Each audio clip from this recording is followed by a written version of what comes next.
Nessa girl, when I tell you a bitch is tired, I don't want to go on vacation no more. I've been sitting here cranking out videos all day for y'all ass. It's 10:22 and I'm getting ready to go down to the bar with the rich cars. Now I'm not going to the rich cars bar. I'm going to the Honda cars bar just like this or whatever. But I had to call y'all about the Real Housewives of Potomac. I'll call y'all about your husband is cheating on us tomorrow. At any rate, Nessa girl, did you get into this last episode of the Real Housewives of Potomac? Let me start out by saying that breakfast scene with Gizelle and her mother, I loved it. Gizelle's daughters are really growing and blossoming into beautiful young women. You know how when you start these shows, these housewife shows, you see the kids and they look like normal little kids.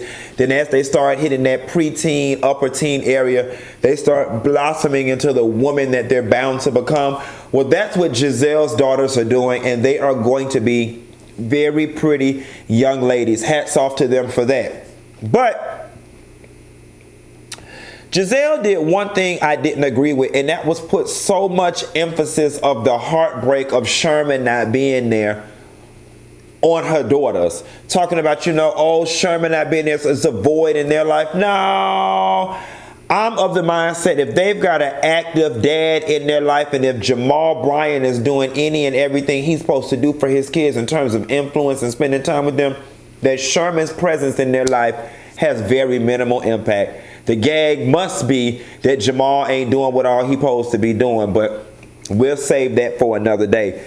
Monique and these damn oils. When Monique was talking to the nanny and the brother about these damn oils, I said, girl, I guess people been pumping babies full of antibiotics for sinus infections and they ass been just damn fine. What kind of fine? Just fine. Ooh, fine. Miss Jan, bitch. Miss Jan, she was working with me. You see how I did that? Ooh, fine. Yes, honey, I'm gonna be, if Brandy is the vocal Bible, then bitch, I'm the vocal gospel CD. Yes, God, honey. Call this stoke right here Platinum Plus.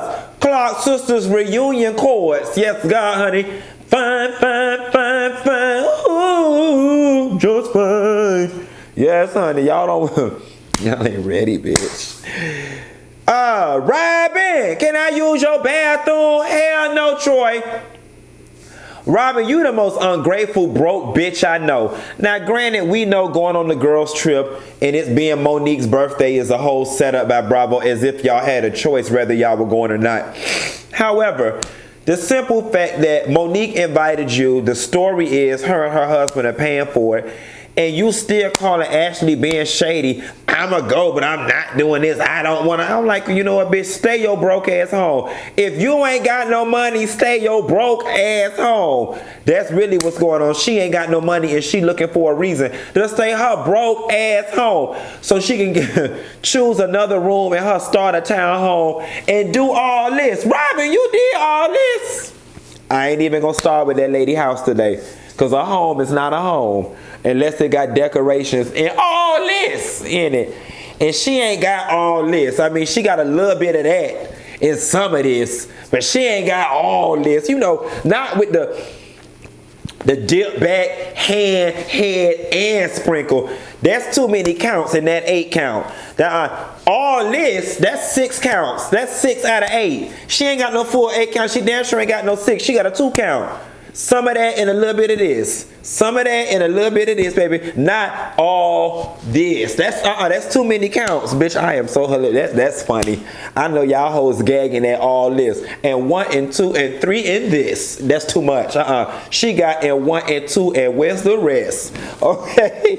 Yes, honey. Alvin Ailey tease. How the fuck you read somebody with an 8 count? I'm one creative bitch. I knew. Yes, honey. I hope I can get creative and find me somebody down to this bar. When they did the confessional after Monique and Charisse complained, after Gizelle complained about Monique and Charisse going to first class, I just wanted to pull out my own Adam's apple. And I read a quote the other day on Instagram that said, stop trying to explain yourself to people who are committed to misunderstanding you. And I was like, why, have you ever been in a situation where you're trying to explain yourself to somebody and you just can't get through, or they try to unravel every argument you have? Those are people who in that moment are committed to just you being the bad guy. No, you could tell them you could tell them Jesus whispered in your ear and gave you some virgin blood, and they still would not care. That's what Gizelle is to me as it relates to Monique. She's just committed to not liking her, especially early on, because nothing she can do is right. Now, here is why the upgrade to first class bothered me so much with Gizelle complaining.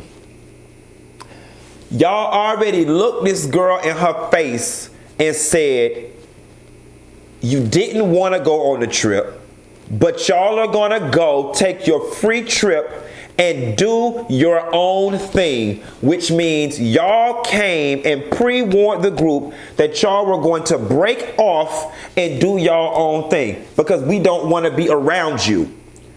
So why is it then that she gave y'all what y'all wanted, which was solo time, just you two, and now it's an issue? It's an issue because it's a hierarchy thing and she went to first class and didn't stay and coach with you. That's what the real issue is. Y'all don't even like the girl. And you and Robyn wouldn't have been able to have the type of intimate conversation that you like to have with a friend on a 40-hour flight if the girl was sitting right there. So it seems to me that she did y'all a fucking favor going up to first class. I don't want to sit on no flight with no bitch for 8, 9, 12 hours that I have to be on my P's and Q's with. I want to kick off my shoes, relax my feet, and party on down to the Escape beat. Me personally. But again, Gizelle is committed to not liking Monique. Monique could have offered her a water, and because it was Avion and not Fiji, Gizelle would have had an attitude. She can't win with them. However, I do like what Monique did with that key situation. You know, somebody like me, if I wouldn't have been able to get them both suites, I just wouldn't have got a suite. But I love how she said, listen, I got an additional suite. There was only one. Because we had the worst, I want to offer it to one. That was real cool because you let them both know you was thinking about them. And, you know, Robyn, you better than me because I really do feel like, you know, you and Monique got the most issue. Maybe you should have took the jester, but you wanted to be modest. And I'm going to tell you something that I learned from one of my scholarly mentors, Maya Angelou. Maya Angelou said, modesty is a fake social affectation. There is nothing really real about being modest. And when she said that, it changed my life. We are conditioned to downplay our feelings, our thoughts, downplay compliments because it makes people uncomfortable, or we're supposed to be modest. If somebody says, oh my God, Nessa girl, that is a really nice car you have, there's nothing wrong with saying thank you, acknowledging it, that it's nice. But we're taught to do this. Oh, Daniva, that's a real nice dress you got on. What? This old thing? We're conditioned to bring ourselves down to make those who don't have comfortable. No. Now, in your mind, you're thinking, yeah, I know it's nice, bitch. I picked it out. But you say thankful. But you say thank you. You stay humble. But you don't have to dumb yourself down to make others feel comfortable. It's fake. And like Maya said, there's nothing real about being modest. And I agree. Teachable moment. Ashley talking to her mom about the open mic thing at the restaurant as it pertained to Michael. Ashley, at this point, it's pretty self-evident that Michael is just over you. He's not interested. And I just want you to move on, mama, or I want you to start planning your exit. He's not interested. Like, you have deviated completely away from what he signed up for. He wanted you to be his young, pretty cum dump. That's what you were supposed to be. You were never supposed to have a voice. You were never supposed to be more popular than him. You were never supposed to have any influence. Check Cordell Stewart, Portia Williams, and some of these other starter marriages on these reality shows. You were never supposed to blossom into what you're blossoming into. It always supposed to be under his thumb. And now the dynamics of this relationship is changing, and now this relationship is about to change. You're going to watch Michael over the next couple episodes or seasons jerk you around about everything you want, including that baby. It's going to go from your mom. Once you fix that, it's going to go from, well, it started with the restaurant. You fix that. Then it went to your mom. You're fixing that. Once that happens, it's going to go on to you're too busy. It's going to be a constant chain of things. You watch and see, daughter, I don't been here before. Monique did a very good job on planning that trip. I like how she tried to accommodate everybody. She did her oils thing, also did the thing for Karen with the perfume. You know, although I don't agree with Gizelle's methods, I'm kind of with Gizelle. Karen, for somebody who is starting a perfume business, and yes, you have an American-made business with American-made product, but let's not get it twisted. Certain countries, certain places do it better. And baby, why not go to the best place for that? France, Paris, Europe. It's undeniable when it comes down to that fashion and beauty industry and perfume businesses. Those girls run light years around us, and that's true tea, not up for debate. Karen, it would seem to me that you would be trying to ditch them bitches and get an extra 6 hours at the damn fashion place. That's just me. But you know what? Here's where things get messy. When they all went to Monique's room to just have their little powwow for the night, Karen, you are so wrapped up in your lies and insecure about your image and your current financial status that Gizelle asked you a simple question. And I can catch when Gizelle's throwing shade. Gizelle was not trying to shade you in the least. She had zero audience. She was eating. People weren't paying attention. She asked you, what phase is your business in? That's a legitimate question to a friend. And then you threw it back, well, what phase is yours? And then mama caught it and said, no, bitch, I'm in business.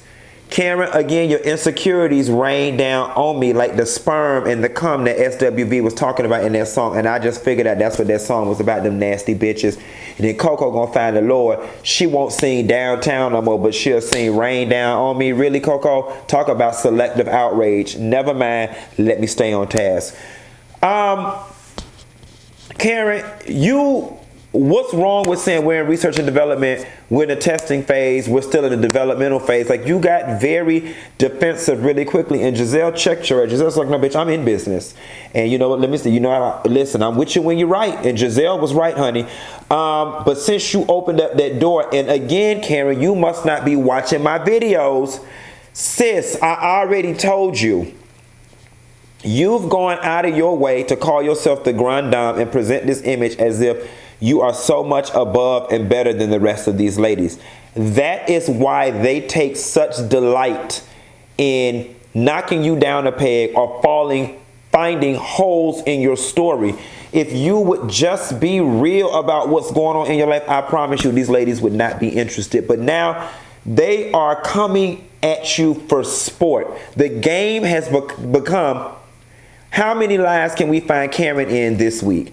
Karen, you say the most ridiculous, outlandish shit, and I'm starting to think you really got a lying problem and a slight mental disability. While you around there talking about raining his money, Karen, I think you might be able to get a crazy check. They say, like, just, even if the stuff that you saying out your mouth is true, you got to analyze how far-fetched the shit sounds. Yes, we do have a townhouse. The townhouse is adjacent to the property. So let me get this straight. Your husband at some point in time bought a townhouse. Then when he came into enough money to subsequently move on up, he bought another property that was attached to the townhouse or across the street, like just on some excitement for moving along. Other than Robyn, who moved 3 doors down because that's the only place her finances allowed her to, most people don't move across the street or adjacent to. Even if it's a brand new subdivision, most people do not live across the street or next to when they move. They want the actual feeling of moving and getting into a new environment. Okay, let's just say, for instance, though, that, you know, he did get the adjacent property. Sharice brought a very valid point. Now, y'all didn't have money, so you had to downsize, per se. So you damn sure didn't have money to buy, rent, lease a new house, and then a whole new house worth of furniture. I'm with Sharice. It was a staged house. And then Ashley let it be known, your friend said you living in an apartment. So, bitch, he didn't even... Girl, Karen. Like, bitch, now. Karen, I hope you in the townhouse. Because, bitch, if you in the apartment, you and Ray is really in some real deep damn trouble. And Whitefish is telling all your damn business. I'm telling you, that's why you can't trust white folks or black people with white blood in them, a la Ashley. And I'm going to tell you something. I believe every single word. Cameron, you don't live in that house. You don't live in that house in Great Falls. Sharice is right. Where is your furniture? Where is your you know, you guys, even if you put your furniture up in storage, even if your house came furnished and that was part of the lease, you've got certain things from your environment that you have to take with you and put in your home, your house, to make it feel like a home. And we ain't seen none of those in them when you had that party.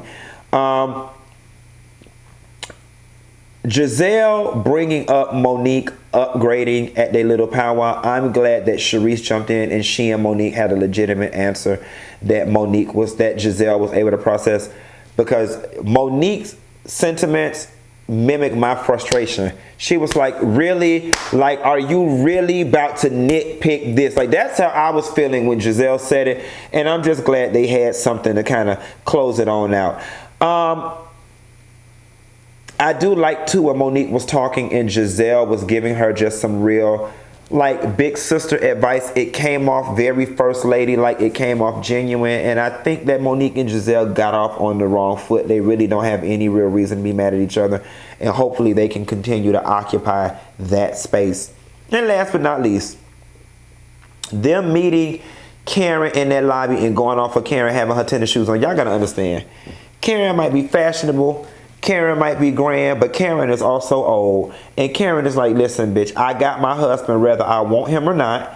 And my days of doing dumb shit, i.e. going on tours in heels, is over. I'm going to look fly. I'm going to look like I'm on vacation. You hoes can be walking around here trying to be cute while we're going to perfume and oil plants all you want wearing heels. I'm not doing it. But the interesting thing is when Gizelle and Karen had their argument in the hallway, and Gizelle was like, and the reason you mad is because Ray likes Erica Lyles, and they pulled Erica all into the mix.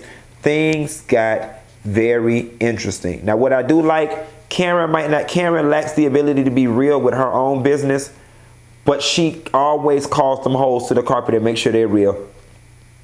Gizelle, yeah, I felt like it took Robyn a while to get dressed, but I feel like the greater part of it was you and Robyn were going to go off and do your own thing. And I think you should have just said that instead of trying to be nice and jerk the group around. And Sharice them were trying to call you out by saying, we'll just wait. And that's where I'm going with this whole modesty and this fake thing. Like, sometimes trying to be pleasant and all Emily Post etiquette like makes things worse because it confuses people. If we're just waiting for a little bit, why can't we just wait? That doesn't make sense. So now what has to happen? We have to get on the bus and we have to now dissect what happened. Then y'all don't show up. Then we see y'all together. And oh, instead of coming to see us, y'all went on a wine tour. And then it creates a big situation. Why couldn't you just tell us the truth? First, it's just telling the truth from the beginning. Y'all, my throat hurt from all this talking. I'm finna go down to the bar and let a man soothe it. I need the comfort of a man. I'm going down to the bar with 100 cars. Be hand me a couple Bombay and orange juices, and I'll call y'all hoes in the morning. Bah!